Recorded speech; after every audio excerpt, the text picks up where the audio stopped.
Melissa and Tonic, welcome to Daily Blast Live. Look at Tonic, taking a little snooze, a little cat nap, if you will.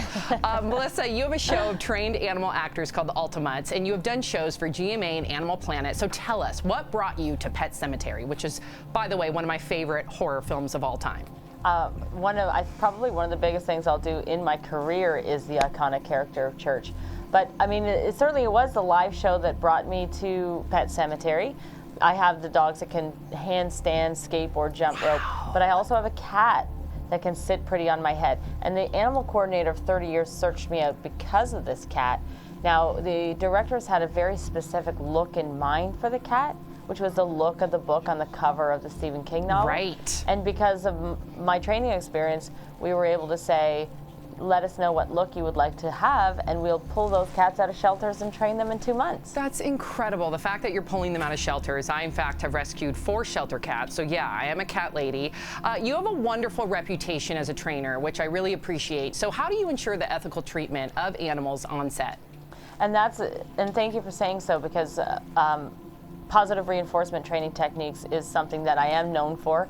I have done 7 years at the shelter with our Humane Society, and one of the things that I said as I was moving on set is I'm going to have very big demands. I want the cats to have their own trailers. Yes. I want them to live in the trailer cage-free with a human as a cat that happens to have a job. I want them to have daily leash walks. I want them to have a cat wheel, a cat patio, air conditioning. So I had huge demands, and nobody had any problems with it. So it was great working with Paramount because they met all of those demands. All of that, plus we're saving lives. You know, one of the cats to play Church was left behind in an apartment for a month. They moved out, they left him behind. Oh, that is so terrible. Thank God for you, and thank God for your tactics. I mean, I want to hire you as an agent, considering that you get your cats better demands than myself. The directors of the film said that they had to cast about 8 different cats for the role of Church. Some were good at walking to their marks, some not so much. So I got to know, what was the most notable skill that your little Tonic had on set? Well, the hardest thing that we did was the first day. It was when originally he was going to go to John Lithgow's leg, rub against his leg, jump on his lap, stay for the duration of a conversation, and then come back to me when I cued him. And that's, you know, that was with me 10, 15 feet away. Wow. And they canceled out the leg rub. I looked really nervous, because they were cats, and we trained them in 2 months.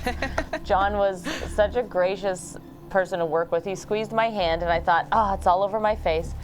But once I released the cat, he was perfect. Aww. And everybody said, wow.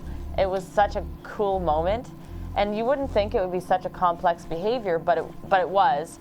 And that's a big moment. When I watch that, it makes me think about actually filming that scene and how proud I felt. You know, this was our first day with all the cats, and everybody was wondering, can cats be trained? What's going to happen here? Yeah, We're really proud of them. I would love for you to come over to my house and help me train my 4 cats. But also, you're such a proud mom, and that is so sweet and endearing. So we know Tonic was a stray. We know that he was adopted. Thank goodness, courtesy to you. And he was trained for the film. You said upwards of 2 months. So how did he actually book the part? Was it because he looked like the cat on the cover, or was there something else where the director was like, he's hired? Actually, they hired my partner, Kirk Jarrett, and myself first. And they said, here's a photo of the cats that we want. So we were to adopt the cats and train the cats. Wow. So we brought the cats home. We started training the 5 cats. There was a different cat that was supposed to take the role because she had a beautiful grumpy face. Aww. But she really didn't enjoy the work. Okay. So then we were able to, the directors had a look at where everybody was. We showcased the cats, and they were able to decide who would play what role. Amazing. I love that their faith was ultimately in you. What are some movies that inspired you as a trainer? Because I was always impressed with The Dog and the Thing and how perfectly it hit its marks in long takes. I mean, one long take, the dog is a better actor than most human actors.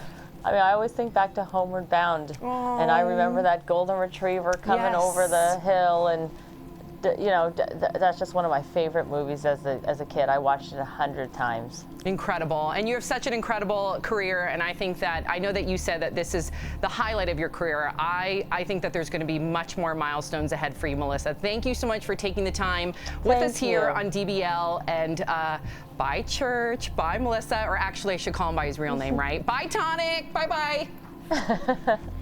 Thank you. Okay, she was so nice. She was complimentary. Let's bring her back.